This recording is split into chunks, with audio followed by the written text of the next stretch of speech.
Joy साहब, हुकूमत ने चैलेंज करने का तो फैसला कर लिया है। बताया जा रहा है कि अगले वर्किंग डे पर इसे ले जाएंगे और साथ साथ बयानात का सिलसिला भी जारी है। फवाद चौधरी साहब ने कहा कि डॉक्टर यास्मीन राशिद साहिबा अल्लाह ताला उन्हें जल्द रूबा सेहत करे।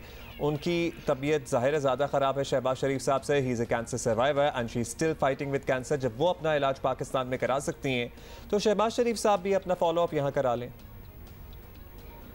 बिस्मिल्लाहिर्रहमानिर्रहीम। देखिए, एक तो मेरा ख्याल है कि आप और मैं हों तो इलाज मैंने कहाँ करवाना है और मैं क्या अफोर्ड करता हूँ और किस डॉक्टर से मेरी तसल्ली है, तो ये बड़ा मेरा जाती मामला है। और मामला तो आपके लिए तो ये होना चाहिए कि आपको इससे क्या इशू है कि वो इलाज इधर करवाएं या कहीं और करवाएं। अगर आपने क्यों इल्लीगल उन्हें रोका है, आप क्यों उन्हें रोकना चाहते हैं, आपका मकसद क्या है उनको रोकने का कि वो, और फिर आप कहते हैं जी वो इलाज यहाँ क्यों नहीं करवाते, वहां क्यों करवाते हैं। आपका तो मकसद ये नहीं है। आप ये बताएं कि आपने कोर्ट ऑर्डर्स पर क्यों इंप्लीमेंट नहीं कर रहे।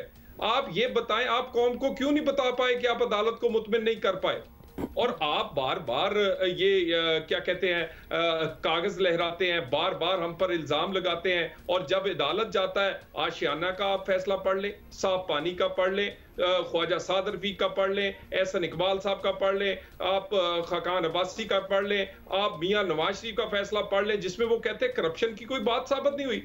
और मैं आपसे एक सवाल करता हूं बड़ा सादा सा, ये मेरा मोबाइल है और अगर मैं इसको टीटी के पैसों से लूं या चेक से लूं या मैं अपने कैश से लूं, अगर मेरा पैसा करप्शन मनी नहीं है, किकबैक का नहीं है, रिश्वत का नहीं है, तो ये तो फिर कोई मसला नहीं। खैर वो मामला तो आपने अदालत में साबित करने। अब ये बताइए, वो इसलिए जिस दिन ये फैसला आया था और वो गारंटी बार बार तमाम आपको बताया मुशीरान और वज़रा सोशल मीडिया पर अपलोड करते रहे कि शहबाज शरीफ साहब ने तो नवाज शरीफ साहब के वापस आने की भी गारंटी दी थी, तो क्या गारंटी है कि वो इस मरतबा खुद से वापस आ जाएंगे या फिर आएंगे तो क्या दोनों साथ आएंगे, क्योंकि गारंटी तो उनके आने की भी दी गई थी।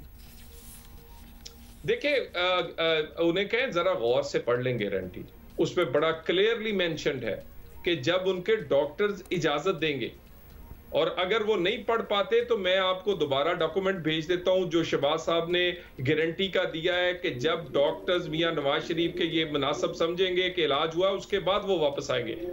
हम अपनी बात पर कायम है और इस बात पे भी कायम है कि ये पॉलिटिकली विक्टिमाइज किया जा रहा है, ये मुकदमात सियासी हैं, इनका ये पॉलिटिकल इंजीनियरिंग के लिए है। इस पे शाहिद जो ये अदालतों के फैसलों में ये लिखा गया हमारी बातों को, और उसके बाद नैब और न्याजी गठजोड़ जो है वो कई जगह साबित हुआ है। मुझे ये बताइए, केस तो नैब का था, प्रेस कॉन्फ्रेंस आप शहजाद अकबर कर रहे हैं, केस तो नैब का था और उसका स्पोक्स पर्सन जो है वो फवाद चौधरी बने हुए हैं। ये सारे का सारा मामला शहजाद अकबर साहब से इस गारंटी में हमारी भी उस दिन तफसील से बात हुई थी। उन्होंने कहा था कि पाकिस्तानी हाई कमीशन, क्योंकि उस गारंटी में लिखा हुआ है ना पाकिस्तानी हाई कमीशन का एक रिमाइंडर जो है वो मिल भी सकता है जाके डॉक्टर से, तो वजीर आजम भी एक इंटरव्यू में कह चुके हैं कि वो बात कर रहे हैं। खैर वो तो जब बात करेंगे और जब कुछ होगा होगा। अब बताइए कि आप लोग कानूनी, इस अब जाहिर है अपेरेंटली ये कानूनी जंग में ही बदलेगी सूरत हाल, ये जो अभी लफ्जी जंग चल रही है, तो उसके लिए तैयार है? जी बिल्कुल, हमने पहले भी ये कानूनी जंग जो है ये जीती। हम बहुत सारी जगह समझते थे कि मुकदमात बदनीति पर मबनी है, हम समझते थे गिरफ्तारियां और ये तमाम चीजें पॉलिटिकली विक्टिमाइज करने के लिए, लेकिन हमने एक सियासी के साथ साथ हमने हिकमत अमली के साथ हमने कानूनी जंग लड़ी है और हम अल्लाह की मेहरबानी से सुरखरू हुए हैं। हम इस पे भी लड़ेंगे। हम समझते हैं कि ये, और ये मुझे बताइए, यानी मेरे जैसे आदमी को चंद अल्फाज मुंह से, मैं नहीं समझता था कि तौहीन अदालत वो निकले, उसको तो सजा मिल जाए, और यहाँ वजीर मुशीर जो है वो प्रेस कॉन्फ्रेंस से करें और ऐसे ऐसे अल्फाज इस्तेमाल करें। मुझे ये बताइए, मैं भी इंसाफ मांग रहा हूं कि तौहीन अदालत सब पे एक जैसी लगनी चाहिए। आज उनके अल्फाज पे भी 100 मोटो होना चाहिए, आज उनके बयानात पे भी होना चाहिए, और ये मुनासिब नहीं है कि वो ये अदालतों को इंस्ट्रक्ट करें, अदालतों को कहें कि उनके फैसले ठीक नहीं थे। मेरा ख्याल है इन बयानात का भी जायजा लिया जाना चाहिए आला अदलिया की सतह पर। अच्छा तलाल चौधरी साहब, अब नवाज शरीफ तो उधर ही है, शहबाज शरीफ भी चले गए, आपको तो पता है कि पीडीएम का हम पूछना चाह रहे हैं क्या होगा। पीपल्स पार्टी ऑलरेडी उससे आउट हो चुकी है, हुकूमत के लिए तो बड़ी आसानियां हो जाएंगी फिर।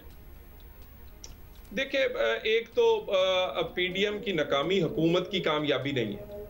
क्या पीडीएम की नाकामी ने चीनी सस्ती कर दी है? क्या पेट्रोल सस्ता हो गया, क्या महंगाई कम हो गई, क्या लोगों को रोजी रोटी मिलने लगी, क्या करोड़ घर बन गए हैं, क्या करोड़ नौकरियां मिल गई? नहीं, हुकूमत की कामयाबी कारकर्दगी से होती है। सो अपोजिशन की नाकामी हुकूमत की कामयाबी नहीं है। हाँ, आप हम पे सवाल कर सकती हैं। मेरा ख्याल है आज पीडीएम कामयाब हो चुकी होती अगर लॉन्ग मार्च और इस्तीफे डिले ना होते, अगर पीपल्स पार्टी इस मौके पर पीछे ना हटती तो हम कामयाब हो चुके होते। आज भी हमें उम्मीद है कि वो वापस सोचेंगे उसी पीडीएम लेकिन अब तो मरियम साहिबा ने खुद भी कह दिया ना तलाल साहब के वो चाहती हैं कि ये हुकूमत 5 साल पूरे करे। देखिए, सियासी तौर पर हमें तो सबसे ज्यादा सूट करता है पॉलिटिकली कि ये हुकूमत 5 साल पूरे करे, ये पिट जाए अवाम में। मगर इसका दूसरा एंगल देखें, मुझे ये बताएं, जब चीनी 150 की होगी तो मैं कैसे 50 की आके हमारी हुकूमत करेगी? जब बिजली की कीमत 4 गुना बढ़ेगी तो उसको वापस कैसे लेके आएंगे? जब पाकिस्तान की इकोनॉमी डूब जाएगी उसको कौन उठाएगा? सो पाकिस्तान और पाकिस्तान के लोगों का इतना नुकसान हो जाएगा इसकी कंटिन्यूटी में कि वो हम नहीं समझते। सो पॉलिटिकली तो हमें सूट करता है कि ये 5 साल पूरे करें और सियासी शहीद ना बने, मगर ये पाकिस्तान के लिए नुकसानदेह है, इसीलिए हमने पीडीएम को इकट्ठा किया था।